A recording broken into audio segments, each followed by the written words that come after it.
세계 최고 부자 가문의 진짜 이야기를 들어보신 적 있나요? 수백 년 동안 왕과 황제를 뒤에서 움직이고 전쟁의 승패를 좌우하며 한 나라의 운명까지 바꿔놓은 가문이 실제로 존재합니다. 그들의 이름은 로스차일드. 단순한 부자를 넘어서 역사 자체를 써내려간 이들의 이야기는 상상을 초월하죠. 평범한 유대인 상인에서 시작해 유럽 전체를 소나기에 넣은 그들은 어떻게 이 모든 것을 이뤄낸 걸까요? 지금부터 그 놀라운 역사를 파헤쳐 보겠습니다. 18세기 독일 프랑크푸르트의 개토에서 모든 것이 시작됩니다. 마이어 암셸 로스차일드라는 청년이 있었는데 당시 유대인들은 땅도 농장도 소유할 수 없었고 고급 상품도 다룰 수 없었죠. 그래서 마이어는 헌옷을 파는 장사꾼이 되지만 여기서 멈추지 않았습니다. 골동품과 금화를 거래하면 훨씬 더 큰 돈을 벌 수 있다는 걸 깨달은 거죠. 마이어는 헤세카셀의 비렐름 왕자를 위해 금화를 중개하면서 천재적인 방법을 발견합니다. 빌린 돈으로 먼저 금화를 사들인 다음 왕자에게 파는 거죠. 이렇게 하면 8% 수수료와 가격 차익을 동시에 챙길 수 있었습니다. 오늘날로 치면 프론트러닝이라고 부르는 이 방식으로 마이어는 엄청난 돈을 벌어들이죠. 1782년이 되자 마이어는 막대한 재산을 모았고 비렐름 왕자의 전체 재산을 관리하는 투자 매니저가 됩니다. 하지만 마이어에게 이건 시작일 뿐이었죠. 은행업으로 진출한 마이어의 선택은 대성공이었고 1700년대 말이 되자 그는 프랑크푸르트에서 가장 부유한 사람이 됩니다. 그런데 마이어는 단순히 돈을 모으는 것 이상을 원했습니다. 국가와 제국보다 오래 지속될 가문의 왕조를 세우고 싶었던 거죠. 마이어는 비전을 실현하기 위해 5 아들 중 4명을 유럽의 주요 도시들로 보냅니다. 빈, 나폴리, 파리, 그리고 대영 제국의 심장부인 런던까지 말이죠. 1800년대 초 영국은 세계 최강국이었고 런던은 이미 세계 금융의 중심지가 되어 있었습니다. 마이어의 셋째 아들 네이선 로스차일드가 런던으로 향하는데 그에게는 아버지에게 자신의 가치를 증명해야 한다는 엄청난 부담이 있었죠. 네이선은 극도로 야심차고 경쟁적인 성격이었습니다. 아버지가 준 2만 파운드로 네이선은 가능한 빠르게 돈을 불리려는 계획을 세우죠. 그는 런던의 섬유 산업에서 3가지 이익을 동시에 창출하는 방법을 고안합니다. 원자재, 염료, 제조 이익을 모두 가져가면서 다른 누구보다 싸게 물건을 파는 거죠. 짧은 시간에 네이선은 2만 파운드를 6만 파운드로 불리고 섬유와 귀금속을 밀수하는 사업에도 뛰어듭니다. 1808년이 되자 네이선은 대륙으로 물건을 보내는데 탁월한 사람이라는 평판을 얻게 되고 런던에서 사업을 시작한 지 불과 몇 년 만에 80만 파운드의 매출을 기록하죠. 이제 충분한 자본이 생긴 네이선은 사업을 은행으로 전환하려 합니다. 1812년 마이어 암셸 로스차일드의 건강이 급격히 악화되면서 그는 아들들에게 무엇보다 가족의 단결을 최우선으로 하라고 당부합니다. 이것이 바로 로스차일드 왕조가 오랫동안 성공할 수 있었던 핵심이죠. 로스차일드 아들들이 여러 도시에 은행을 세울 때 유럽은 100년 넘게 이어질 전쟁의 시대로 접어들고 있었습니다. 영국은 정교한 금융 시스템 덕분에 한 세기 동안 6번의 전쟁을 치르면서도 경제 붕괴를 겪지 않았죠. 1814년 웰링턴 공작은 나폴레옹을 상대로 연승을 거두고 프랑스로 진격하는데 프랑스에서 엄청난 양의 프랑스 화폐가 필요하다는 것을 깨닫습니다. 네이선은 이것이 일생일대의 기회라는 걸 알아챕니다. 이 까다로운 수요를 충족시킬 수 있다면 자신의 은행을 전례 없는 수준으로 끌어올릴 수 있거든요. 네이선은 동인도 회사가 팔려고 했던 80만 파운드 상당의 금을 전부 사들이고 웰링턴 공작에 판매한 다음 프랑스까지 운반하는 모든 것을 맡습니다. 이것이 그가 한 최고의 거래가 되죠. 1800년대 중반이 되자 유럽이 전쟁터로 변하면서 로스차일드 가문에게 전쟁은 수익성 좋은 사업이 됩니다. 여러 도시의 은행 네트워크는 독특한 경쟁 우위를 제공했고 환전 서비스를 제공하면서 8%나 되는 높은 수수료를 받을 수 있었죠. 하지만 수수료 수익은 그들 수입의 작은 부분일 뿐이었습니다. 로스차일드는 금융세계에서 정보가 전부이고 속도가 왕이라는 것을 이해했거든요. 전용 운반책을 이용하고 잘 훈련된 말과 비둘기까지 활용해서 로스차일드는 경쟁자들보다 항상 몇 걸음 앞서 있었고 환율 투기가 가장 수익성 높은 사업이 됩니다. 런던 은행의 이익이 계속 쌓이면서 네이선 로스차일드는 세계에서 가장 부유한 사람이 되죠. 하지만 1836년 7월 28일 세계에서 가장 부유한 사람 네이선 로스차일드가 58세의 나이로 사망합니다. 런던 타임스는 네이선 마이어 로스차일드의 죽음은 런던 금융가와 아마도 유럽 전체에 오랜만에 일어난 가장 중요한 사건 중 하나다 라고 사설을 냈죠. 네이선 로스차일드의 죽음은 시장에 엄청난 충격을 주지만 로스차일드 가문은 그들이 만든 분산형 은행 시스템 덕분에 계속 번영합니다. 네이선의 막내 동생인 파리의 제임스 로스차일드가 가문 왕조의 총사령관이 되는데 그에게는 가문의 새로운 영광을 가져다 주어야 한다는 압박이 있었습니다. 정부 채권과 전쟁 금융이 여전히 수익성 있는 사업이긴 했지만 경쟁이 치열해지면서 이윤이 줄어들고 있었거든요. 제임스 로스차일드는 곧 새롭게 떠오르는 산업인 철도에 주목합니다. 1800년대 초 유럽은 1825년 영국의 스톡턴 달링턴 노선을 시작으로 급속한 철도 확장을 목격하죠. 철도는 운송을 혁명적으로 바꾸고 산업 성장을 촉진하며 유럽의 주요 도시와 지역을 연결하게 됩니다. 1840년대 내내 로스차일드는 많은 철도 사업에 자금을 제공하면서 수수료와 철도 채권 및 주식 거래에서 상당한 이익을 얻습니다. 로스차일드는 다른 사람들의 돈을 활용해서 자신들의 위험을 줄였고 이제 로스차일드는 단순한 은행가 이상이 되었지만 은행은 여전히 가문 사업의 핵심으로 남아 야금, 광업, 그리고 무엇보다 철도에 투자할 자금을 만들어냅니다. 로스차일드 가문의 이익이 치솟는 동안 평범한 사람들은 생계를 꾸리기 위해 고군분투했고 부자와 가난한 사람 사이의 소득 격차는 여전히 극심했습니다. 1840년대 프랑스 정부는 막대한 빚에 허덕이고 국가 경제가 붕괴 직전에 이르면서 프랑스 국민들은 정부와 그들을 후원하는 금융가들에게 점점 더 분노하게 되죠.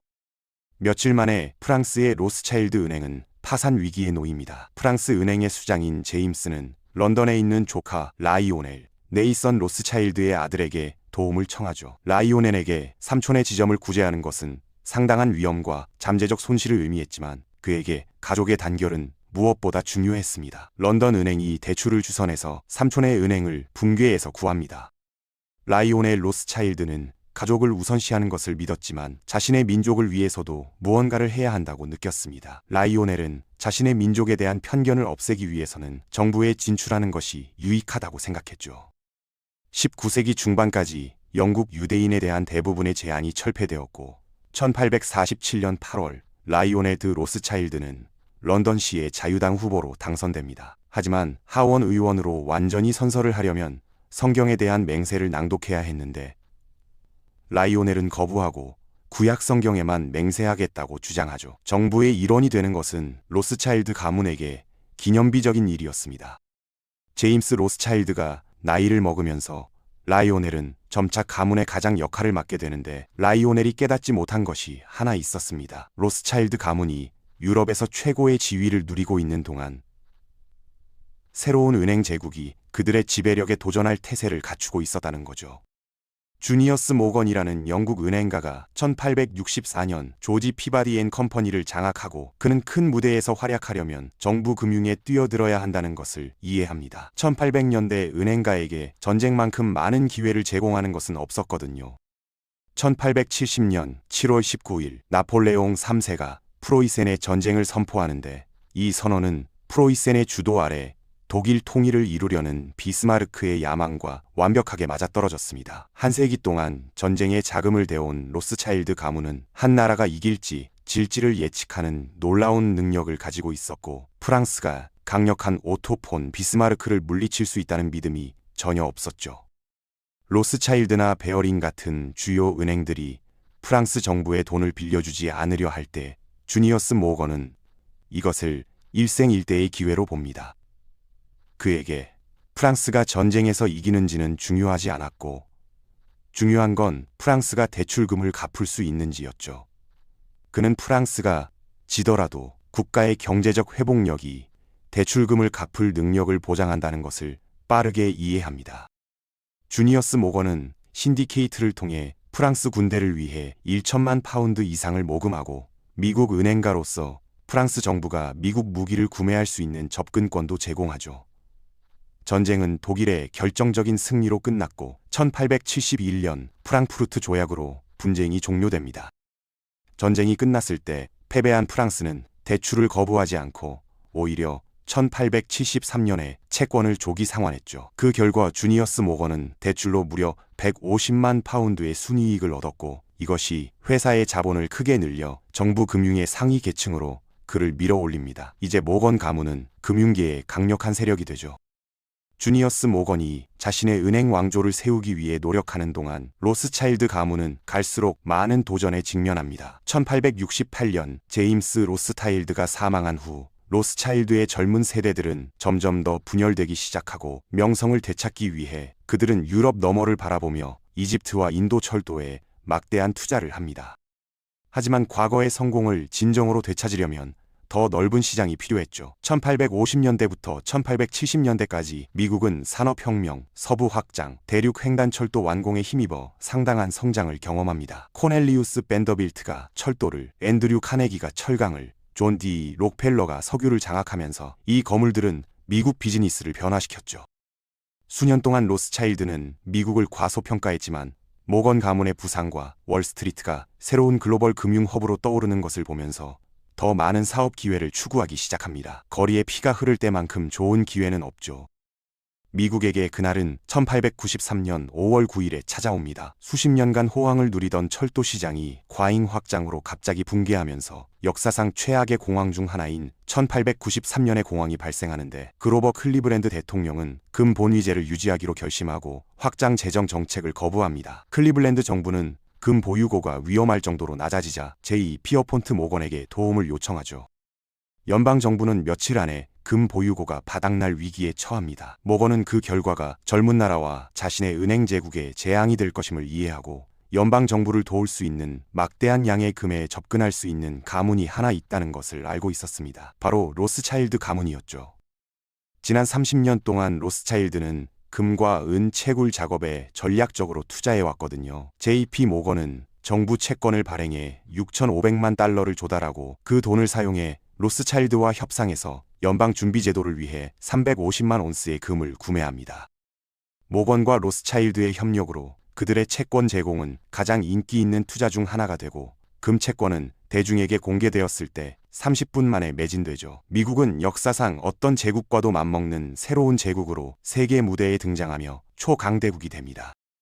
로스차일드가 미국과 전 세계로 사업 영역을 성공적으로 확장하는 동안 유럽의 오래된 제국들은 또 다른 대결을 향해 나아갑니다. 1900년대 초까지 유럽 강대국들 사이의 긴장은 제국주의 경쟁, 군비 증강, 복잡한 동맹으로 인해 최고조에 달하죠. 전쟁으로 가는 길이 사업에 잠재적 재앙을 위협하는 동안 로스차일드 가문은 커져가는 긴장을 이용할 기회를 봅니다. 런던 로스차일드 은행의 수장인 네티 로스차일드는 영국 정부가 해군 능력을 확장하도록 옹호하는데 로스차일드가 깨닫지 못한 것은 곧 펼쳐질 전쟁이 그들이 지금까지 겪은 어떤 것보다 더 잔혹하고 치명적일 것이라는 점입니다. 오스트리아 헝가리 제국의 프란츠 페르디난트 대공 암살 이후 유럽은 다시 한번 전면전에 빠지는데 이 전쟁은 참호전과 새로운 무기가 특징이었고 약 1천만 명의 군인과 700만 명의 민간인이 사망하는 막대한 사상자를 낳았습니다. 처음으로 로스차일드 가문 구성원들이 대립하는 편에 서게 되죠. 로스차일드가 1차 세계대전에서 살아남고 전쟁 금융으로 이익을 얻기는 했지만 그들의 사업 규모는 미국에서 떠오르는 은행 왕조인 모건 가문에 가려졌습니다. 모건 은행은 1차 세계대전 동안 미국 정부의 핵심 금융기관으로서 전쟁 채권을 통해 자금을 조달하고 유럽 동맹국들에게 중요한 대출을 제공하죠. 1차 세계대전 이후 로스차일드 가문은 혼란에 빠지고 각기 다른 은행 부서들이 다양한 목표를 추구하면서 더 통합되기 시작합니다. 동시에 유럽에서는 경제적 어려움과 정치적 불안으로 반유대주의 정서가 급증하죠. 독일에서는 패전 후 나라가 가장 심각한 경제 침체 중 하나를 겪고 새로운 유형의 지도자가 독일 대중의 분노를 이용해 빠르게 수상 자리에 오릅니다. 그의 권력 장악은 로스차일드 가문, 특히 독일 은행 지점들에게 문제를 예고했죠. 1939년 1차 세계대전 종전 후 불과 21년 만에 인류 역사상 가장 큰 전쟁이 발발합니다. 1940년 봄 히틀러는 연승을 거두며 덴마크, 노르웨이, 네덜란드, 벨기에를 빠르게 점령하고 6월이 되자 파리에 입성하죠. 히틀러가 유럽을 정복하면 로스차일드 가문은 확실한 종말을 맞이할 것이었습니다. 일부 로스차일드 가문 구성원들이 나치 점령에 대한 저항운동에 참여하는 동안 많은 이들은 박해를 피해 유럽을 떠나 더 안전한 나라로 망명을 구합니다. 1940년 독일 탱크가 파리로 진격했을 때 프랑스 로스차일드들은 심각한 위험에 처했고 나이 든 사람들은 가까스로 탈출해 결국 미국이나 영국에 도착하죠. 그 결과 가문은 자산이 압류되고 재산이 몰수되면서 상당한 재정적, 개인적 손실을 겪습니다. 전쟁이 끝나고 로스차일드 왕조가 점점 더 분열되면서 런던의 N.M. 로스차일드가 재건과 자체의 방향 개척이라는 과제를 떠안습니다. N.M. 로스차일드 앤 선즈에게 핵심 경쟁 우위는 여전히 정부 금융으로 남아 있었죠. 로스차일드는 강력한 국가 정부와 좋은 관계를 유지하는 한 사업이 항상 잘 될 것이라고 믿었습니다. 확장을 목표로 하기보다 로스차일드는 사업 모델을 사적인 클럽으로 유지하면서 엘리트들에게 자금을 대고 대중의 감시를 피했습니다. 1970년대까지 한 미래의 미디어 거물 로버트 맥스웰이 N.M. 로스차일드의 도움을 구합니다. 맥스웰은 2차 세계대전 동안 영국군에 복무했고 전쟁 후에는 출판업계에 진출해서 1950년대와 1960년대에 여러 영국 출판사를 인수하죠. 사업 제국을 확장하려면 로스차일드 같은 거대 금융기관만이 제공할 수 있는 엄청난 돈이 필요했습니다. 1980년대에 맥스웰의 투자는 잘 되고 있는 것처럼 보였지만 N.M. 로스차일드 내부에서는 문제가 끓고 있었습니다. 빅터 로스차일드 경과 그의 아들 제이콧이 한편에 그들의 사촌인 에블린드 로스차일드 경이 다른 편에서 싸우고 있었거든요. 이 시기에 은행 세계는 많이 변하고 있었는데 더 큰 은행들이 작은 은행들을 인수해서 거대 은행을 만들었고 파생 상품과 옵션 같은 새로운 수익 창출 방법이 1980년대에 등장합니다. 제이콥 로스차일드는 은행이 현대적인 기업 전략에 적응하고 공격적인 확장을 추구해야 한다고 믿었지만 에블린 경은 소유 구조를 현대화하면 가문의 절대적 통제가 위험해진다고 주장했죠. 하지만 가족 내부는 곧 그들의 가장 작은 걱정거리가 됩니다. 1990년대 초 맥스웰이 직원연금기금에서 수억 달러를 유용했다는 사실이 드러나고 1991년 카나리아 제도 근처에서 요트에서 실종된 후 맥스웰의 미스터리한 죽음은 그의 재정적 비행에 대한 조사를 촉발하죠. 로스차일드가 맥스웰의 죽음에 연루되었는지는 불분명하지만 이 사건은 그들의 명성에 오점을 남깁니다. 하지만 N.M. 로스차일드는 여전히 광범위한 로스차일드 유산의 빙산의 일각일 뿐입니다.